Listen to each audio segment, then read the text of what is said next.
Okay, we're back.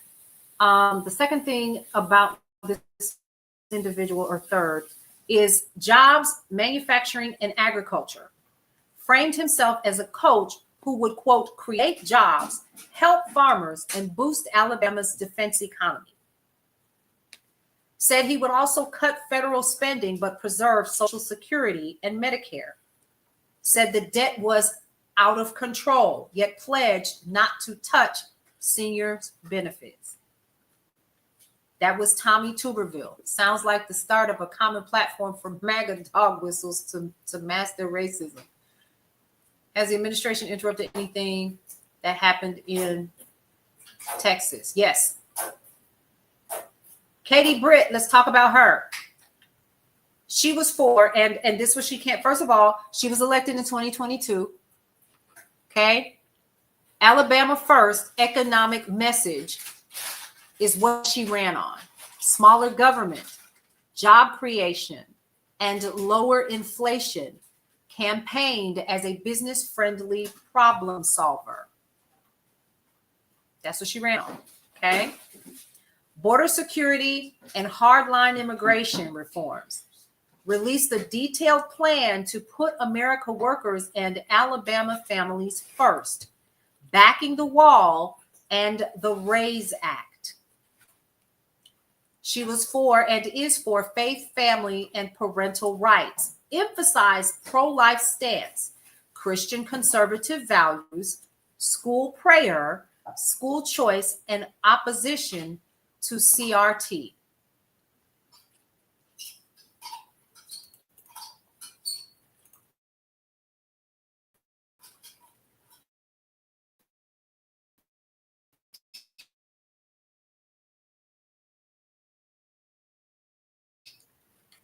Let's look that up, shall we?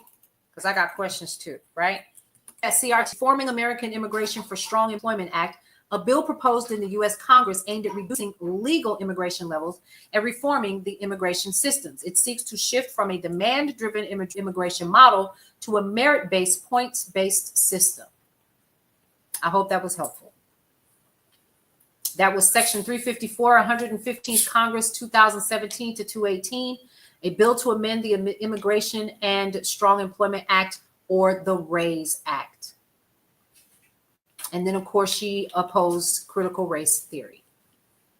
Okay. That was number 3 or 4 for her. Let's see. Second Amendment advocacy. There's that again. Featured campaign ads defending gun rights and warning against red flag laws. Strong national defense and cybersecurity, tied military spending, space, and missile programs and rural broadband to Alabama jobs, called cybersecurity a top priority. And then another one of hers, actually the last one, was infrastructure and rural investment. Pledged to deliver federal dollars for roads, ports, healthcare, and broadband in underserved counties in Alabama. Who are we talking about? We are talking about Katie, K-A-T-I-E, Britt, B-R-I-T-T, initially elected in 2022, and Tommy Tuberville, elected as well in 2020. Okay? They've been there ever since. And this is what they ran on. Okay? So, both candidates wrapped their platforms around Trump-era populist themes, border guns, American jobs. Those resonated with their community because a lot of those areas still in Alabama are very rural. A lot of people are still looking for work. Hey, Mike Selman, how are you? Right? And so Tuberville leaned on celebrity name ID as Auburn's football coach plus Trump's blessing. Britt ran as the next generation conservative and the state's first elected female senator. That's wild. Promising fresh energy and a family-centric lens. Their issue sets overlap, but Tuberville foregrounded culture war messaging, anti-socialism, and pro-life, while Britt added detailed economic and infrastructure pledges aimed at working parents and rural communities. Segments that polls showed were pursuable in the open or persuadable in the open seat 2020 race. So do you know what percentage of the vote they got in their primaries and general elections? No, but I bet you I can find out. I bet you I can. All right. Now, these topics actually formed the backbone of their stump speeches, ads, and policy papers, and were decisive in their victories over Democratic incumbents and their opponents. Here's what I wanted to ask tonight. Who supported them? Who poured funds into them? So I wanted to know who were the PACs or the super PACs that supported each one of these individuals, because this is important. Okay. These companies gave hard dollar checks to Tommy Tuberville during his 2020 cycle. National Association of Realtors, National Cattlemen's Beef Association, American Bankers Association with a bank PAC, National Auto Dealers Association. Yep, I agree, human rights govern. Associated Builders and Contractors. All of these were some of the companies that actually funded Tommy Tuberville.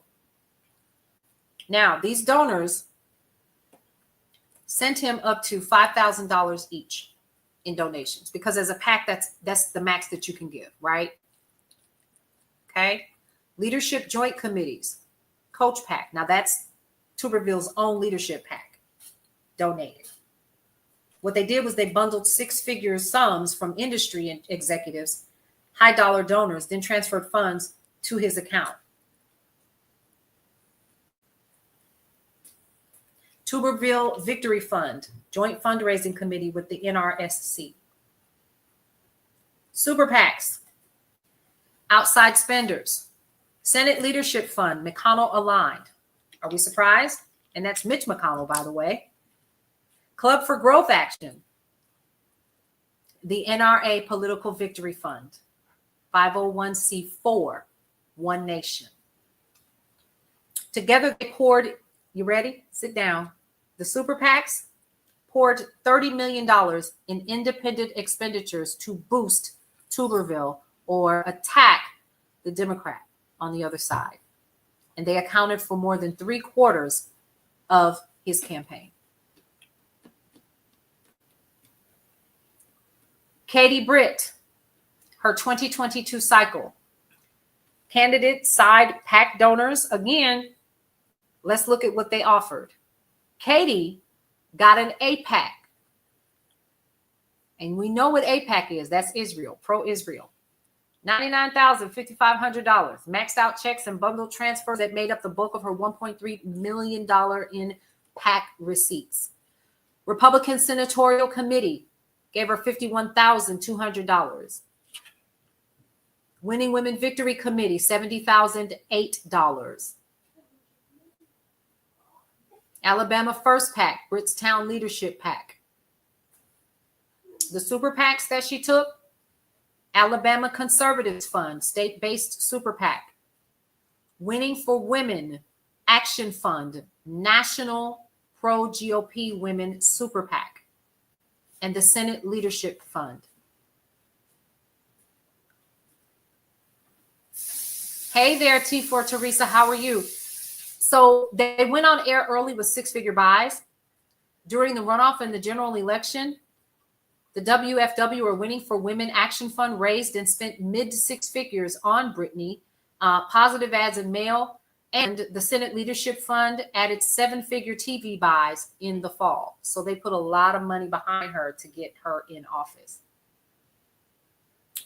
Now, regular PACs are capped at $5,000, like I said before, per election, for a total of $10,000 for primary plus the general election. Okay. Super PACs are considered quote unquote dark money. Nonprofits cannot donate directly, so they spend independently. Did you hear what I said?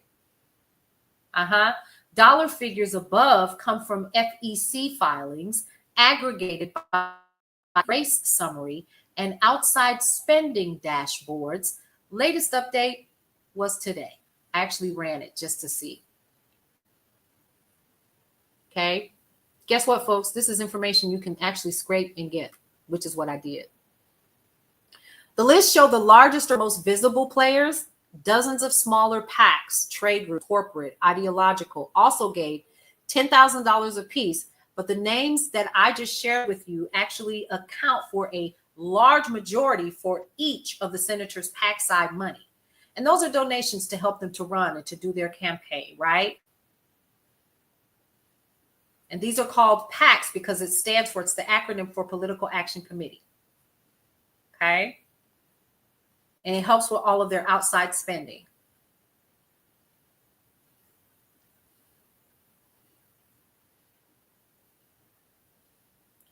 This is a lot, isn't it? But you need to know this.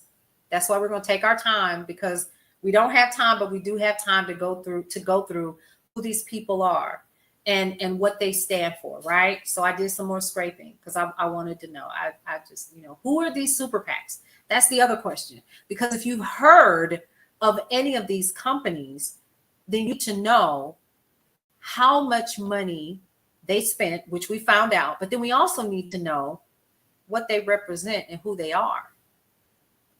Because at the end of the day, if you're spending money with these companies and then they're putting money into people that are running for office and gaining those offices, and then these people are being voted in by we the people, and they're not providing us what we need, then we absolutely need to know who these people are.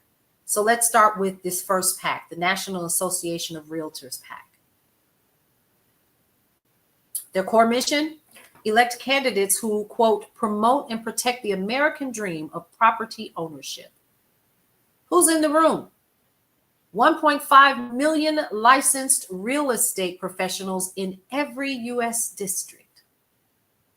What that means for us: large nationwide, but industry-specific membership. Money is drawn from voluntary dues. So the agenda is actually housing market interests rather than the general electors. So you see what they're caring about. Not so much the people, but the fact that they want to make sure that their interests are taken care of. National Cattlemen's Beef Association. Some of our farmers, right? They actually back candidates who defend the U.S. cattle and beef industry. Hi, Joseph Lynch. How are you? Welcome, welcome.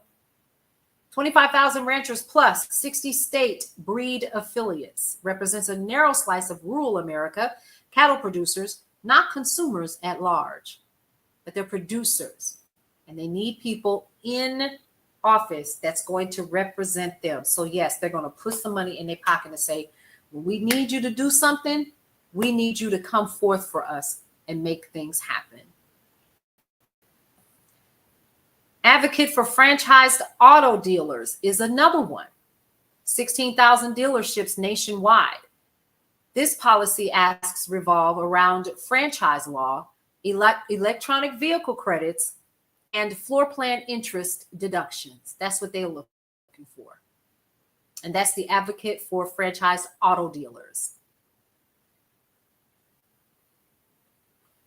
And y'all are like, I'm not going to remember any of this. Number one, I'm going to cut this up. We're going to take this, we're going to cut it up. Number two, what I'm also going to do is I'm going to make this a part of a newsletter for Substack. And also I'm going to make sure that this is done instead of this awful outline that I'm looking at right now, so that you can read through it on your own. And we're just going to go 2 by 2 every day. Because you need to know. You absolutely need to know what is going on, right? You absolutely should. Okay? The ABA Bank PAC, American Bankers Association, helps elect officials who support the banking industry. But we have to, of course, Coco Dreams, you know why this is important for you? It's important for me too. So let's look at that. Who support the banking industry? Well, we know they got a bailout not too long ago. Wasn't it in 2008, 2009, somewhere like that? They got this huge bailout. Then we ended up with the board that helped put some of these people down and gave like a Wells Fargo, like you can do so much and XYZ and so forth. Yeah. 2 million employees at U.S. banks of all sizes are part of the ABA.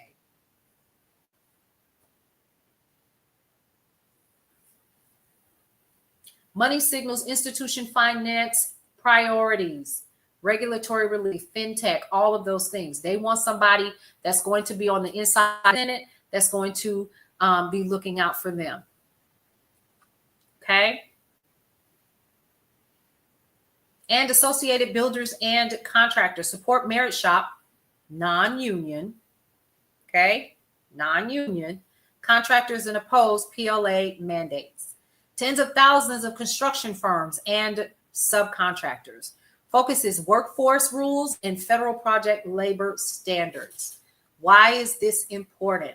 It is important because you need to know the companies and the PACs or the political action committees that are putting money into these campaigns that help to get them the flyers that are sent to your house, that get the phone calls that tell you we want your survey, that you get the text message from, that the mailbox gets, that you get information in your mailbox, or you see the ad, or it says this is paid for with funds from da da da da da. It pays for all of that. It pays for their travel. It pays for all the things. This is what you need to know. Okay. Even though these groups have a broad geographic footprint, their money comes from specific economic sectors. So their agendas are, first and foremost, business centric, not ethic, business centric. Okay. Even when they use homeowner, farmer, and employment language, they are about the business first. Did you hear what I said? Please, please, please, please, please hear me when I say they are about the business first. Period. Okay.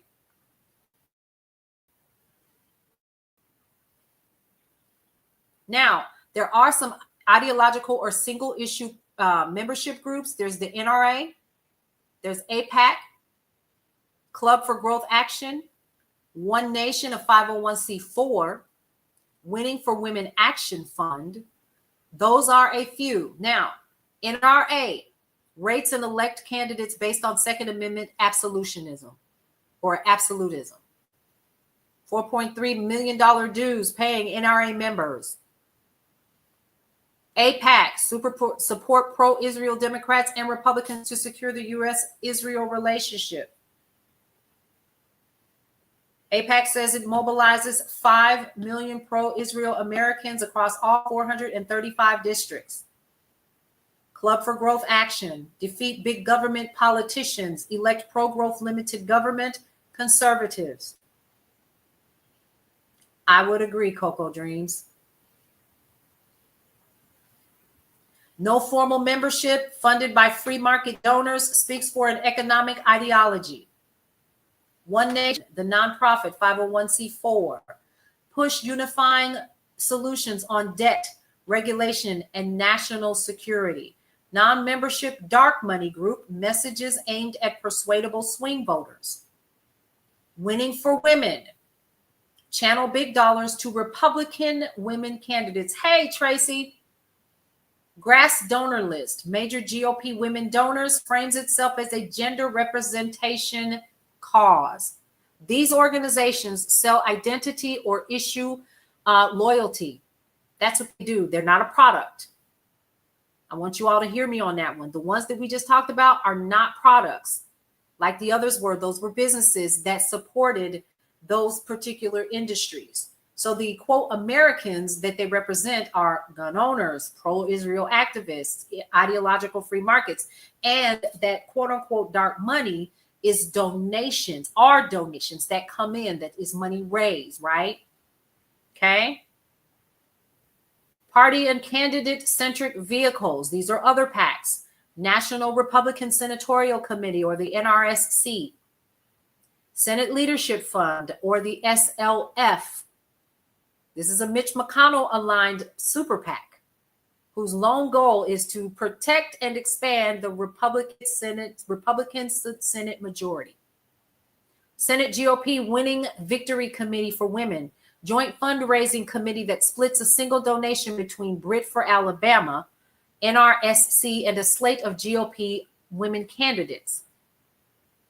Where you can find out any of this information on the FEC website. You just got to dig for it. Coach PAC or Coach PAC. Now remember, that was Senator Tuberville's. That's his leadership PAC. Lets him help other Republicans and cover political travel. I know.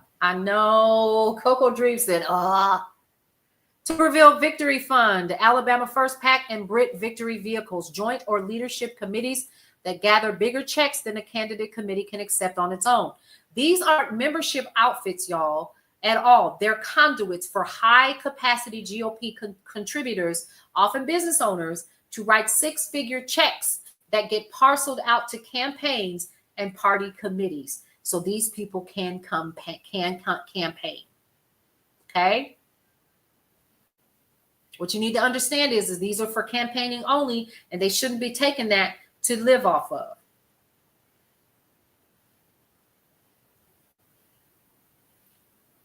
Was this helpful? That got me a little parched. Right. All the MAGA groups. Yeah. So we're talking about the first two tonight. And these were the first two senators out of Alabama. Number one, it is the reason why I wanted to do it this way is because we don't know who people are, and we keep re-voting the same people in. They're Republican, they're senators, so we know what they voted for. Okay? If this makes you uncomfortable and you live in this state or you know someone who is, start talking to them and giving them this information so they themselves are made aware of what and who voted and who's backing them. See, that's the other important thing that we need to also understand. What organizations are backing and paying into these particular senators and their campaigns? That way you can make better decisions on, number one, where you spend your money.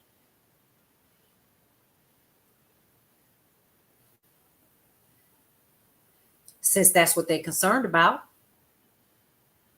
At the end of the day, this administration is about the money. They don't care nothing about you. They've already proven that.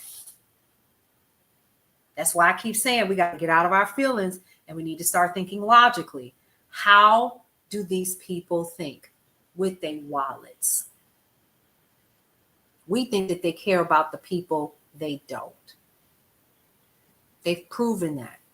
Economists have already said what this bill is going to do long term, and it will impact us well after these folks have left office. Because here's what they know. They've even said it. By the time this actually starts to truly kick in, although some is going to start kicking in a little bit more faster, maybe we'll start to see some of the impact sooner. A lot of this we won't see till 2026, 2028. By that time, we know it'll be Democratic. And Tasha, the problem with that is even though I would love for us to really look at that and say, recount the votes and then see what happens, do you know that first, a couple things. Number one, if they do recount them, it's going to be hell to pay. And number two, the other thing is right now, I feel like somebody is in there saying Pinky and the Brain. I'm hearing the song Pinky and the Brain, brain, brain, brain, right? All I'm hearing is, who gonna stop me? I'm in here now. The only thing that we need to do right now, outside of staying informed and staying on top of what is happening right now around the globe and locally where we currently are, is to stay informed on who holds these seats. Who holds them? I am guilty myself. If I see a name I remember, I'll vote them in, as long as it's under the one that I want, the Democrat, the Republicans, the Independent, whatever, right? And if I remember, because sometimes I don't remember who ran. I'm being honest. I'm just calling myself out right now. And because of that, I always say this: the giant has been asleep. Oh, we wide awake now. We woke now, for real. And so since we're woke, let's do something about it. Get informed, get involved. That's the first thing. Okay? And I'm going to stand 10 toes down on that. We got to get involved and stay involved all the way woke, baby. And they can say what they want. We don't like the woke. You don't even know what woke means. You think that that's some kind of black thing. Hey, Kai, how are you? You think that that's just for black folks. We woke, baby. All right, so let's just do a quick recap. We talked tonight about Tommy Tuberville, Republican from Alabama. He is still in, he's a senator. And we talked about Katie Britt, also from Alabama. Both of them are Republican senators. We talked about who their PACs are and their super PACs are. And we broke down who those companies and or those PACs and super PACs are and what they represent and how much money that they gave. What do you do with this information? The first thing that you do is you take note of what did Paulette say. If you don't remember, I'll cut this up. Like I said, I'm going to put it as an article. It probably ain't going to be tonight. I'm going to tell you now because I've got some commercials I need to finish cutting. But what I will tell you is that at the end of the day, what we need to be focused on is, number one, who are these businesses? Who are these companies? Who are these organizations? Who's under these PACs? Because we've just learned that these people are for the businesses. Not one time did it say anything about the people. And therein lies the issue. Where does your money lie? Where does your money lie? And we're also going to be going back to Goods Unite Us, because I want to see what these big box retailers and some of these other stores and other places that we spend our daily dollars at, I want to know where you sent your money so we can make better decisions. That's number one. A lot of us don't know what a PAC is. We don't know that that's how these things are. Oh, it absolutely is Cocoa Dreams. If you all do not have the Goods Unite Us app, please go ahead and download it. I am not an affiliate. I do not get paid for telling you all this. This is just real talk right now, what we're talking about. You all need to know what is up, period.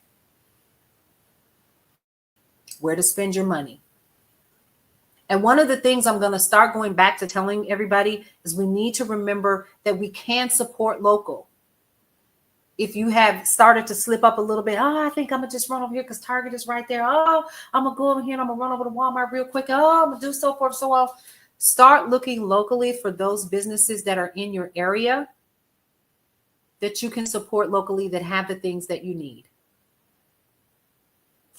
If there is a local vendor or a local store that has the local toilet tissue that you need or whatever, if you need to go to Costco or whatever you need to do, do that. Since they understand money, spend it where you want to, but be very clear of what you need to do with your money. And that's show them the power and the strength of the people. And I think they missed that because we gave them the power when really the power is ours. We just forgot because we've been asleep and we've been scrolling and we've been having our boots on the ground and we voted against our own best interest. Or did we? Did we? Because maybe we didn't. And that's another conversation for another day that we should have offline. When we're in the brownstone and it's just us. Because that time is coming. Okay? So before I wrap for the evening, because of course I got to get back in the office and do some other things, I've kind of given you who we are. BrownstoneWorldwide.com is who we are. We're also Cityscape Radio. We are the 92%, baby. You better best believe that. Best believe. We're the 92%. And lastly, we are Brownstone Living Magazine. If you want the most recent issue, Brownstone Living Magazine is in my stand store. And you can also head over to BrownstoneWorldwide.com and get that information as well. So real quick, before we wrap, I definitely wanted to let you guys know about something that is coming down the pipe for us. And it's only because of something that I've been telling you guys for some time. And that is that I want to make sure that you guys get as much information as possible. But then also I say often, what do I often say? I often say, these are not your platforms. It's nice to have them, but these are not your platforms. So one of the things that we've been working on at Brownstone Worldwide is we have been listening to you all. That's number one. Okay. We have listened, we heard you, and we decided that the best thing to do was to create a community for all of us. Okay. We're working on the final steps of it, but I want to make sure that I share with you exactly what this is going to look like for you all before we wrap for the evening. All right. So a couple things. Number one, we have created the People in the Neighborhood. It is a consortium of 4 different tiers that you'll have an opportunity to be a part of if you so deem to be so. Okay. Those 4 are going to go like this. They're memberships, but they're going to give you exclusive access to things depending on what level of membership that you're talking about. The first tier, which is the front porch. Let's talk about that real quick. Nope, that's not it. I should have known. This is not my regular computer either, y'all. So she is really, really cutting up, and I don't like her. Be nice. All right, so there's 4 different tiers. Those 4 different tiers are: 1, you get an opportunity to be a part of the front porch. That's free. You'll get stuff like just the regular stuff. You'll get access to the newsletter that comes out. You'll get, but it won't have all the things now, but you'll get all of that. But then you can pay $7 a month and you'll get a little bit more. And then it'll move on from there. There's a $17 a month tier, and there's also the $27 a month tier. And it